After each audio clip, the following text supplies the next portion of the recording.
രാജ്യം നേരിടുന്ന ഏറ്റവും വലിയ വെല്ലുവിളിയാണ് ടെററിസ്ഥാനെന്ന് പാകിസ്ഥാനെ വിമർശിച്ച് മുൻ കേന്ദ്രമന്ത്രി വി മുരളീധരൻ. പഹൽഗാം ഭീകരാക്രമണത്തിന് ശേഷം നിർണായക നടപടി കേന്ദ്രം സ്വീകരിച്ചു.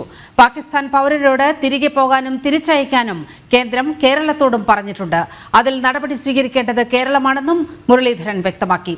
എല്ലാവരെയും പറ്റി വേദനിക്കുന്ന മുഖ്യമന്ത്രിക്ക് പഹൽഗാമിൽ മരിച്ച രാമചന്ദ്രന്റെ വീട്ടിൽ പോകാൻ വേദനയില്ലെന്നും അദ്ദേഹം പറഞ്ഞു. ഇന്ത്യ നേരിടുന്ന ഏറ്റവും വലിയ വെല്ലുവിളിയാണ് നമ്മുടെ അതിർത്തിക്കപ്പുറത്തുള്ള ടെററിസ്ഥാൻ. ഏറ്റവും നിർണായകമായിട്ടുള്ള തീരുമാനമാണ് പഹൽഗാം സംഭവത്തിന് ശേഷം ഉടൻ തന്നെ ഇന്ത്യ എടുത്തത്. കേന്ദ്ര സർക്കാർ ഇന്ത്യയിലുള്ള മുഴുവൻ പാകിസ്ഥാൻ പൗരന്മാരോടും ചികിത്സയ്ക്ക് വേണ്ടി എത്തിയിട്ടുള്ളവരുൾപ്പെടെയുള്ളവരോട് അവരോടെല്ലാവരോടും ഇന്ത്യ വിടാൻ ആവശ്യപ്പെട്ടിരിക്കുകയാണ്. കേരളത്തിൽ 104 പാകിസ്ഥാൻ പൗരന്മാർ കേരളത്തിലുണ്ട് എന്നാണ് കേന്ദ്ര സർക്കാർ സംസ്ഥാന സർക്കാരിനെ അറിയിച്ചിട്ടുള്ളത്. ആ ആളുകളെ മുഴുവൻ തിരിച്ചയക്കണം.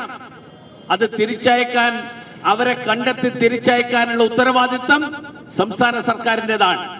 പെഹൽഗാമിൽ ഈ അക്രമം നടന്ന് കൊല്ലപ്പെട്ട ശ്രീ രാമചന്ദ്രന്റെ അന്ത്യകർമ്മങ്ങൾ നടക്കുന്ന ദിവസം അദ്ദേഹം തിരക്കായി.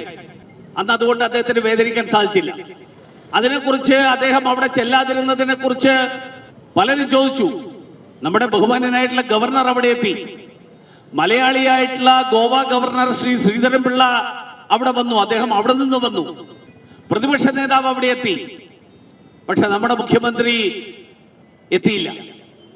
അപ്പൊ വേദനിച്ചില്ല എന്നുള്ളത് നാട്ടുകാർ പലരും ചോദിച്ചപ്പോ അടുത്ത ദിവസം വേദനിക്കണം എന്ന് തോന്നിയിട്ട് അദ്ദേഹം അടുത്ത ദിവസം അവിടെ ചെന്നു.